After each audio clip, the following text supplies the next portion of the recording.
In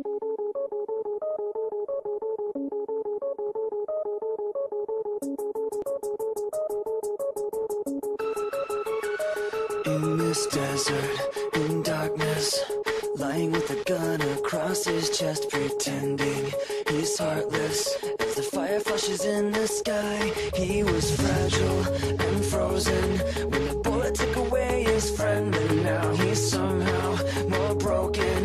He's pulling his weapon to his side, loading it full of his goodbyes, holding an enemy across the line. He's pulling his weapon to his side, loading it full of his goodbyes, holding an enemy across the line. Sweating and shaking, lying with her hands across her chest, she wakes with her cravings as the fire flashes in her eyes.